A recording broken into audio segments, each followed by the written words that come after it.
কোরআনে এবং হাদিসে যাদের জ্ঞান কম অথচ কথা বলার যোগ্যতা আছে এবং কথা বলতে উৎসাহ বোধ করে, যারা তর্ক বিশারদ,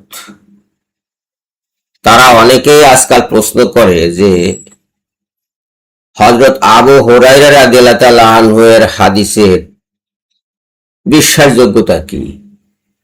তারা প্রায়ই তাকে মিথ্যাবাদী বলে আখ্যা দেয়। তাদের প্রধান যে সমস্যা সেটা হলো তাদের জ্ঞানের অভাব। তারা হযরত আবু হুরায়রা রাদিয়াল্লাহু তাআলা আনহু সম্পর্কেও কিছু জানেন না, কোরআনের নির্দেশাবলী সম্পর্কেও তাদের ধারণা নাই, এবং হাদিস সম্পর্কে তারা বিমুখ। আসসালামু আলাইকুম। মুমিনরা হযরত আবু হুরায়রা রাদিয়াল্লাহু তাআলা আনহুকে 100% বিশ্বাস করে,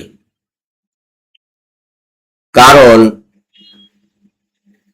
আবু হুরায়রা রাদিয়াল্লাহু তাআলা আনহু আসহাবে সুফফার অন্তর্ভুক্ত, মেম্বার অব দি সুফফা। এই সুফফা কি সেটা জানতে হবে। আল্লাহ পাক আল কোরআনে নির্দেশ দিয়েছেন যে মুমিনরা যেন সবাই একসাথে যুদ্ধে বের না হয়, কিছু সংখ্যক লোক যেন পশ্চাতে থেকে যায়, তারা জ্ঞান আহরণ করবে এবং পরবর্তীকালে তারা সেই জ্ঞান মানুষের মাঝে বিতরণ করবে, মানুষকে জানিয়ে দিবে তাদের জ্ঞানের কথা। হযরত মুহাম্মদ সাল্লাল্লাহু আলাইহি ওয়াসাল্লাম কিছু সংখ্যক সাহাবীকে মদিনার মসজিদে নববীর পশ্চাৎ দিকে থাকার ব্যবস্থা করে দেন। তারা সেখানে থাকত, পেলে খেত, না পেলে না খেত, কিন্তু রাসূলুল্লাহ সাল্লাল্লাহু আলাইহি সাল্লামের কথা মনোযোগ দিয়ে তারা শুনত।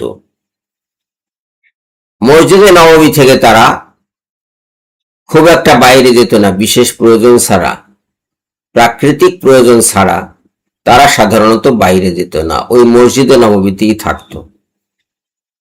এদেরকে বলা হয় আসহাবে সুফফা।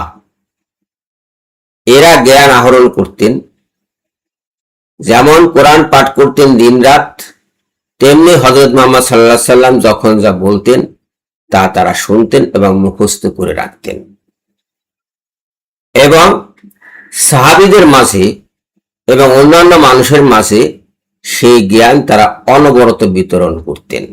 কাজেই এই যে প্রশ্ন যে হযরত আবু হুরায়রা রাদিয়াল্লাহু তাআলা আনহু কিভাবে 5000 হাদিস বর্ণনা করলেন, তার জবাব এখানে হয়ে যায়।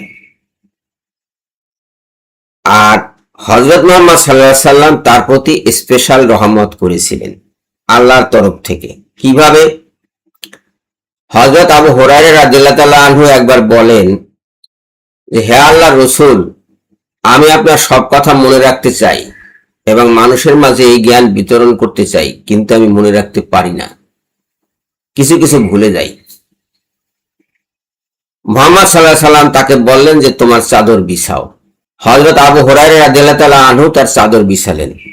মুহাম্মদ সাল্লাল্লাহু আলাইহি সাল্লাম আজলা ভরে যেমন পানি ঢেলে দেয় অথবা শস্য দানা ঢেলে দেয় চাদরের উপরে, ঠিক তেমনি আজলা ভরে 3 বার হযরত আবু হুরায়রা রাদিয়াল্লাহু তাআলা আনহু এর চাদরের উপরে ঢেলে দেওয়ার মতো ভঙ্গিমা করলেন।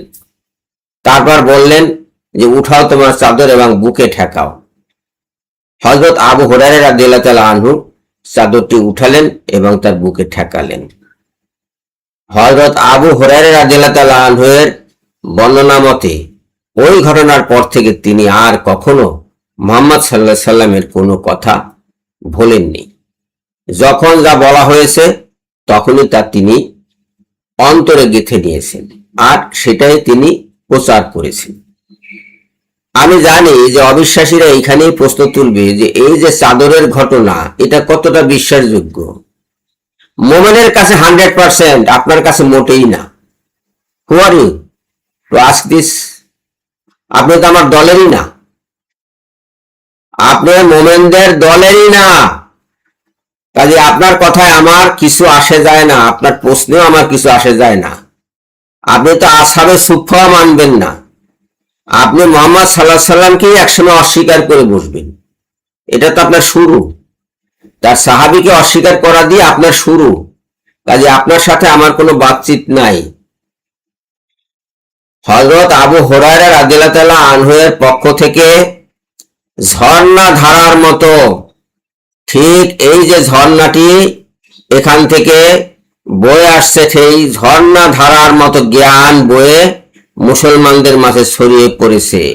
এবং আমাদের বর্তমানের 4টি মাযহাবীর পণ্ডিতরাই তার হাদিস একেবারে নির্দ্বিধায় গ্রহণ করেছেন। তিনি এতটাই বিশ্বাসযোগ্য ছিলেন যে তিনি হযরত ওমর রাদিয়াল্লাহু তাআলা আনহু-এর সময়ে বাহরাইনের গভর্নর ছিলেন, গভর্নর হিসেবে কাজ করেছেন। এই সময়ে তিনি কিছু সম্পদ অর্জন করেন তার নিজস্ব পরিশ্রমের মাধ্যমে, বুদ্ধির মাধ্যমে। হযরত ওমর রাদিয়াল্লাহু তাআলা আনহু-এর সন্দেহ হয়, তিনি তাকে উদ্র করেন এবং তদন্ত করেন। তদন্তে দেখা গেল যে তার যে কামাই সেটা কোনো অবৈধ কামাই নয়, অন্যায়ভাবে তিনি কোনো কিছু কামাই করেননি। তখন তাকে আবার অনুরোধ করেন বাহরাইনের গভর্নর হিসেবে ফেরত যেতে, তিনি আর সেটা যাননি। তখন তাকে কাজী হিসাবে নিয়োগ দেওয়া হলো। মদিনার কাজী ছিলেন হযরত আবু হুরায়রা রাদিয়াল্লাহু তাআলা আনহু। অবিশ্বাসীরা ওই যে হযরত ওমর রাদিয়াল্লাহু তাআলা আনহু তাকে প্রত্যাহার করে নিয়ে এসেছেন, সেই জন্য অবিশ্বাসীরা তাকে বলে আবু হুরায়রা চুরির অপরাধে অপরাধী হয়েছেন। তা আবু হুরায়রা যদি চুরির অপরাধে অপরাধী হয়ে থাকেন, তাহলে হযরত ওমর রাদিয়াল্লাহু তাআলা আনহু কি শাস্তি স্বরূপ তার হাত কেটে দিতেন না? তার হাত তো কাটেননি, তাকে বরং কাজী নিয়োগ করেছেন। কেন নিয়োগ করেছেন যদি তিনি চুরি করে থাকেন?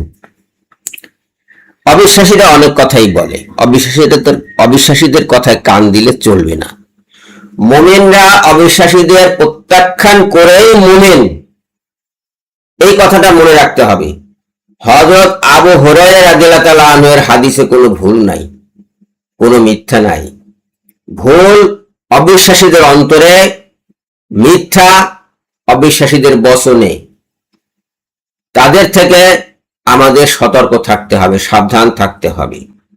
হযরত আবু হুরায়রা রাদিয়াল্লাহু তাআলা আনহু মুহাম্মদ সাল্লাল্লাহু আলাইহি সাল্লামের কাছে যেমন প্রিয় ছিলেন, তেমনি সাহাবীদের কাছে অত্যন্ত সম্মানিত ছিলেন। তিনি গভর্নর হিসেবে যেমন কাজ করেছেন, কাজী হিসেবে যেমন কাজ করেছেন, তেমনি প্রায় সকল খলিফাই তার কাছ থেকে রাসূলের হাদিস শুনেছেন, জেনেছেন। কখনো কেউ তাকে নিষেধ করেননি যে হাদিস বর্ণনা করো না, এ কথা কখনো বলা হয়নি তাকে। বরং তিনি যাতে হাদিস শিক্ষা দিতে পারেন তার ব্যবস্থা করে দেওয়া হয়েছে। দর্স কেন্দ্র বা মাদ্রাসা খোলা হয়েছে এবং সেসব মাদ্রাসায় তিনি শিক্ষা দিয়েছেন। কমপক্ষে 800 মানুষ, কমপক্ষে 800 মানুষ, কমপক্ষে 800 মানুষ তার শিষ্য হিসাবে দীক্ষিত হয়েছেন, রাসূলের হাদিস শিক্ষা করেছেন হযরত আবু হুরায়রা রাদিয়াল্লাহু তাআলা আনহুর কাছ থেকে এবং তা মানুষের মাঝে প্রচার করেছেন। একে আমরা অবিশ্বাস করব কেন? কারণ কি? অবিশ্বাসীদের সুবিধার জন্য? অবশ্যই না, অবশ্যই না। আমরা হযরত আবু হুরায়রা রাদিয়াল্লাহু তাআলা আনহুকে 100% বিশ্বাস করি, কারণ তিনি বিশ্বাসযোগ্য। তার জ্ঞানের ব্যাপকতায় বিশ্বাস করি। কেন? তার অন্য কোনো কাজ ছিল না। মুহাম্মদ সাল্লাল্লাহু আলাইহি সাল্লামের জীবদ্দশায় তার অন্য কোনো কাজ ছিল না, শুধু তার কথা শোনাই তার কাজ ছিল। এবং দিন রাত যখনই সুযোগ পেতেন তখনই মুহাম্মদ সাল্লাল্লাহু আলাইহি সাল্লামের সঙ্গী হতেন তিনি।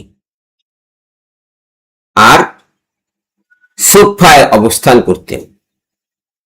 এই লোকের কাছ থেকে হাদিস গ্রহণ করব না তো কার কাছ থেকে গ্রহণ করব?